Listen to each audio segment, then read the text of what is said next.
Hello, my dear friends. So, today we are going to discuss principles of insurance. So, we are continuing with the chapter 4. Now, what is the meaning of principles of insurance? Principles क्या होते हैं? So, these are the rules of action or conduct. Rules of actions means कि आपको क्या करना है.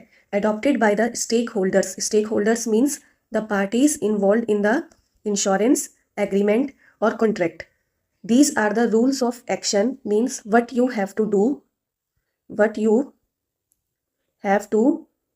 or follow, adopted by the stakeholders means parties involved, means insurer or insured in the insurance business. So we will discuss 7 principles of insurance. First principle is principle of utmost good faith. Utmost good faith means there should be proper disclosure of information between insurer and the insured. They should have faith or trust on each other. Second principle is principle of insurable interest. Insurable interest means the subject matter of the insurance. आप किस चीज पे insurance करवा रहे हो, whether it can be your life, it can be your property, this way. Third is principle of indemnity. It means to provide full compensation to the insured in case of loss suffered. So we will also discuss these principles in detail. Fourth principle is principle of contribution. Fifth principle is principle of subrogation, principle of loss minimization, and principle of cause proxima. So now let's discuss these rules of action adopted by the stakeholders in detail. First principle of insurance is utmost good faith, means trust between both the parties. One party is insurer, it means the insurance company, and the second party is insured. Insured means we persons, those who undertake the insurance. We undertake the insurance. So a contract of insurance is a contract found on utmost good faith. So it is an insurance contract found on trust. Means it is the duty. It is the duty of the insured. Insured means जो insurance खरीद रहा है, to make full means complete, accurate means right, disclosure of all facts and material.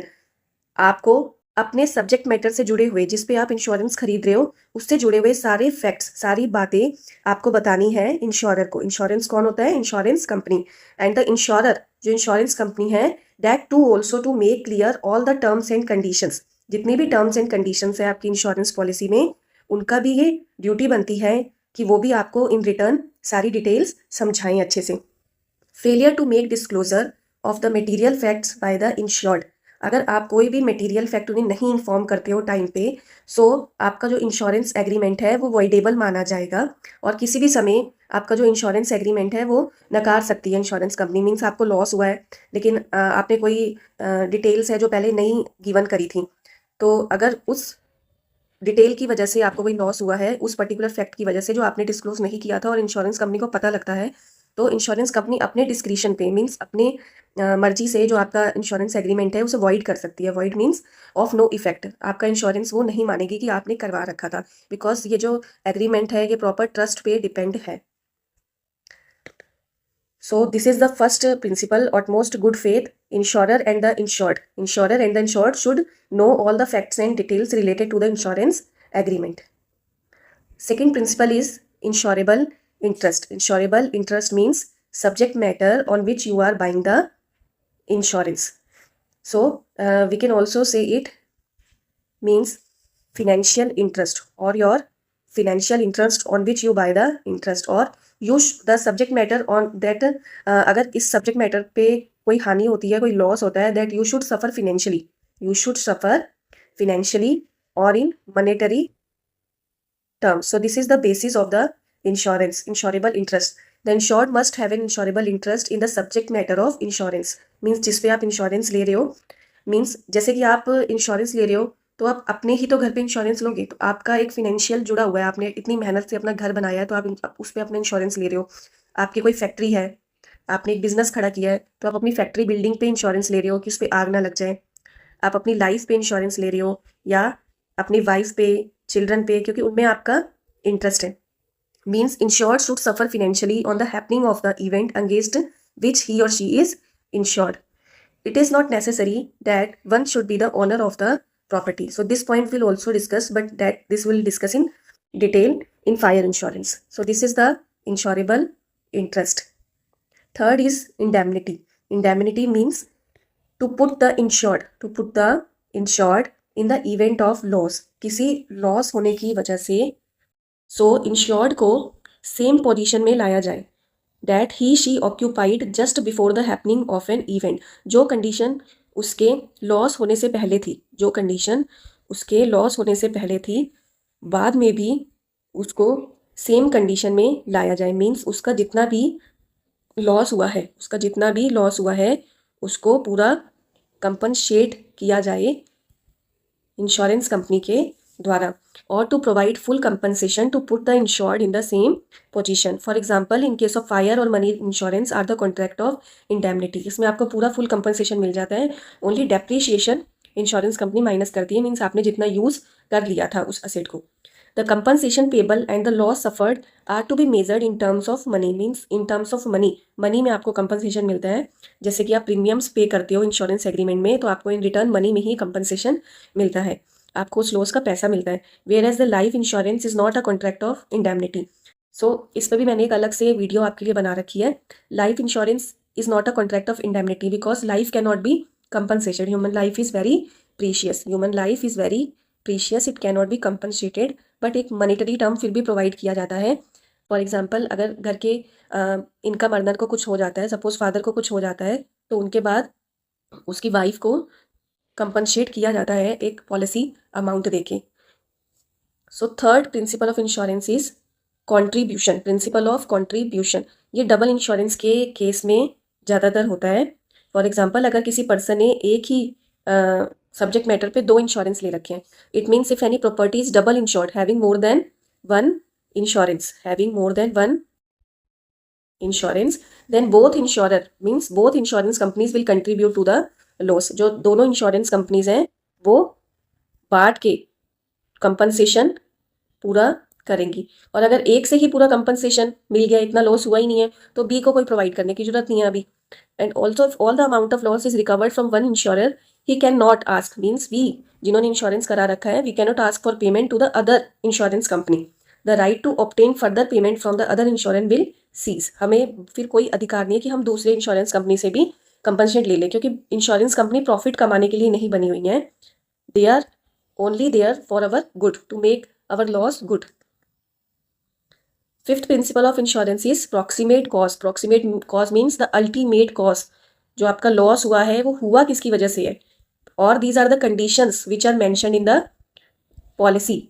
आप जो insurance agreement ले रहे हो, अगर आप फायर के लिए ले रहे हो, तो ये कंडीशंस उसमें लिखी होंगी पॉलिसी में कि आग किस किस कारण लग सकती है, और हम इस कारण आग लगती है तो आपको कंपनसेट करेंगे. तो सारी टर्म्स एंड कंडीशंस ये इंश्योरेंस कंपनी आपको एक्सप्लेन करती है. So this principle helps determine the cause of a loss and whether an insurance company is liable to pay for it और नॉट. जब आग लगती है या आपका कोई नुकसान होता है, तो इंश्योरेंस कंपनी ये डिटरमाइन करती है, ये जांचती है कि जो लॉस है उसका प्रमुख कारण क्या था, और क्या हम लाइबल हैं, क्या हमें पेमेंट देनी है, हमें कंपनसेट करना है. This is the most significant incident that led to the loss. ये सबसे मुख्य कारण होता है जिसकी वजह से नुकसान हुआ है, और इसी को इंश्योरेंस कंपनी लॉस होने के बाद जांचती है, ढूंढती है. Specially when the loss is the result of 2 और मोर कॉजेस. कई बार लॉस होने के 2-3 कॉजेस होते हैं, लेकिन इंश्योरेंस कंपनी को वो फाइंड करना होता है कि वही लॉस, क्या जो इंश्योरेंस पॉलिसी में एग्रीमेंट में लिखा हुआ है, क्या वही लॉस है. और we can say that the proximate cause means the direct और the most dominant and the most effective cause. So these और लाइन्स आर द सेम 1, 2, 3 ये मैंने आपको एक्सप्लेन कर दी हैं. If the proximate cause is covered by the insurance policy, means अगर वो cause जिसकी वजह से आपको नुकसान हुआ है वो लिखा हुआ है इंश्योरेंस एग्रीमेंट में, so then insurance company is liable to compensate. तो आपको इंश्योरेंस कंपनी आपकी पेमेंट प्रोवाइड करेगी. Suppose in case of a car accident, so आपकी कार को भी कुछ डैमेजेस हुए हैं और आपको भी कुछ इंजरीज हुई हैं. So in that case insurance company जो है वो आपको पहले क्लेम मीन्स आपको सेटलमेंट दे देगी. मीन्स जब आप क्लेम करोगे कि अपने कार डैमेजेस और अपनी मेडिकल एक्सपेंसेस के लिए, तो इंश्योरेंस कंपनी जो है वो उस टाइम आपको कंपनसेट कर देगी. बट देन उसका ये लीगल राइट हो जाता है कि जितना आपको नुकसान हुआ है, as far as the right of insured in respect of recovery from an alternative source is involved means जो थर्ड पार्टी रिस्पॉन्सिबल है, जो थर्ड पार्टी रिस्पॉन्सिबल है इस एक्सीडेंट के पीछे, फिर ये राइट हो जाता है आपकी इंश्योरेंस कंपनी का कि आपकी इंश्योरेंस कंपनी सीधा थर्ड पार्टी को रीच करे जो जिम्मेदार थी उस एक्सीडेंट के लिए या उस लॉस के लिए। तो फिर ये बाद में इंश्योरेंस कंपनी इनसे पूरी भरपाई लेती है, इनसे मनी लेगी या फिर इनकी इंश्योरेंस कंपनी को रीच करेगी थर्ड पार्टी की जिनकी वजह से इंश्योरेंस हुआ है। मीन्स आपको पहले मोस्टली इंश्योरेंस कंपनी आपको कंपनसेट कर देगी, आपके मेडिकल एक्सपेंसेस भर देगी, आपके जो कार डैमेजेस हुए हैं उन्हें ठीक करा देंगे, लेकिन बाद में जो आपकी इंश्योरेंस कंपनी है वो थर्ड पार्टी की इंश्योरेंस कंपनी के पास जाएगी या फिर उनसे थर्ड पार्टी से जो आपका भी जितना भी नुकसान हुआ है वो रिकवर करेगी थर्ड पार्टी से, means the party which is responsible for the loss. फिर after settlement of a claim, जब थर्ड पार्टी से कंपनसेशन मिल गया इंश्योरेंस कंपनी को, सो उसके बाद आपकी कोई लीगल राइट नहीं रह जाता आपकी कार पे, बिकॉज अब किसका लीगल राइट है? इंश्योरेंस कंपनी का, बिकॉज वो आपको एक बार कंपनसेट कर चुके हैं। And insured can not sell the property because now the insurer has the right over the property. Means आपने पूरा कंपनसेशन ले लिया जितने भी आपके कार के डैमेजेस हुए थे, तो आप अपनी प्रॉपर्टी को अब सेल नहीं कर सकते हैं। Also it make sure that the party responsible for the loss, जो पार्टी थर्ड पार्टी रिस्पॉन्सिबल थी लॉस के लिए, that bears the financial burden, उसको ही फिनेंशियल बर्डन उठाना चाहिए, उसको ही भरपाई करनी चाहिए at the end, not the insurance company और पॉलिसी होल्डर। मीन्स ना आपका पैसा जाएगा हॉस्पिटल में या कार के डैमेजेस देने में, द इंश्योरेंस कंपनी का जाएगा। इंश्योरेंस कंपनी आपको एक बार पे कर देगी, लेकिन बेसिकली वो कहाँ से आएगा? थर्ड पार्टी से जो जिम्मेदार थी उस समय। So it also makes the process of settlement easier, means आपकी जगह खड़े होके इंश्योरेंस कंपनी उस थर्ड पार्टी से पैसे निकलवा लेती है।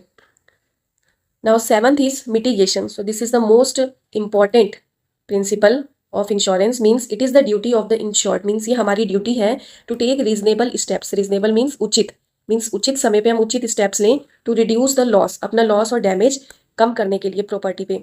सपोज जैसे आग लगी है, आपने फायर इंश्योरेंस ले रखा है अपनी फैक्ट्री बिल्डिंग पे, तो ये थोड़ी ना कि हम आग लगी रहने देंगे, हम एक सेंसिबल पर्सन की तरह हमें एक्ट करना चाहिए। फायर ब्रिगेड्स को हमें कॉल करना चाहिए, हमें जितना भी हो पाए पानी का इंतजाम करके आग बुझाने की कोशिश करनी चाहिए, लोगों को इकट्ठा करना चाहिए।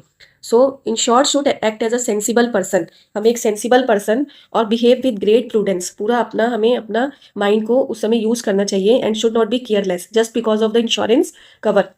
बिकॉज इंश्योरेंस कंपनी है वो एक प्रॉफिट कमाने के लिए नहीं बनी हुई, उसको एक प्रोटेक्शन देना होता है और पूरी दुनिया में सबको ही प्रोटेक्शन देना होता है जिन्होंने इंश्योरेंस करवा रखा है। सो जितना लॉस कम हो पाए उतना हमारे लिए अच्छा है और हमारी कंट्री के लिए भी। इफ़ रीजनेबल स्टेप्स और care is not taken like any prudent person, like any wise person, then the claim from the insurance company may be lost. अगर इंश्योरेंस कंपनी को ये पता लगे कि आपने कोई स्टेप्स लिए ही नहीं थे, आप आराम से घर पे बैठे थे कि मुझे तो कंपनसेशन मिल जाएगा, तो इंश्योरेंस कंपनी उस कॉन्ट्रैक्ट को वॉइड कर सकती है और आपको कंपनसेशन नहीं मिलेगा।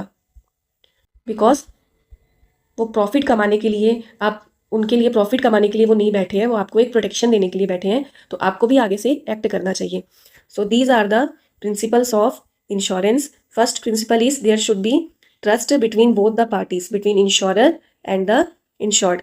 Second principle is insurable interest, means the subject matter जिस पे आप इंश्योरेंस बाय कर रहे हो। Third is indemnity, means loss होने पे आपको पूरा कंपनसेशन प्रोवाइड करना इंश्योरेंस कंपनी के द्वारा। Fourth is principle of contribution. Contribution means जो means in case of double insurance, सो दोनों इंश्योरेंस कंपनीज की जिम्मेदारी है कि वो हाफ हाफ करके आपको कंपनसेट करे, या फिर अगर इतना लॉस नहीं हुआ है तो कोई एक इंश्योरेंस कंपनी से क्लेम आप ले सकते हैं। Fifth is the proximate cause. ये इंश्योरेंस कंपनी फाइंड करती है लॉस होने पे कि क्या मुख्य कारण है और क्या वो मुख्य कारण अल्टीमेट कॉज कंडीशंस में पॉलिसी में लिखा हुआ है। Now sixth is subrogation. So subrogation means the legal right of the insurance company कि वो थर्ड पार्टी से पैसा निकलवा सके जिसकी वजह से एक्सीडेंट हुआ था या लॉस हुआ था। Seventh is mitigation. ये हमारे लिए है कि हम किसी लॉस होने पे एक उचित स्टेप्स लें। So these are the 7 principles of insurance. Principle of utmost good faith, principle of insurable interest, principle of indemnity, principle of contribution, principle of subrogation, principle of loss minimization and principle of cause proxima. And what are these principles of insurance? These are the rules of actions, means what we have to do or follow, adopted by the stakeholders. Stakeholders means the parties involved in the insurance, insurer or insured.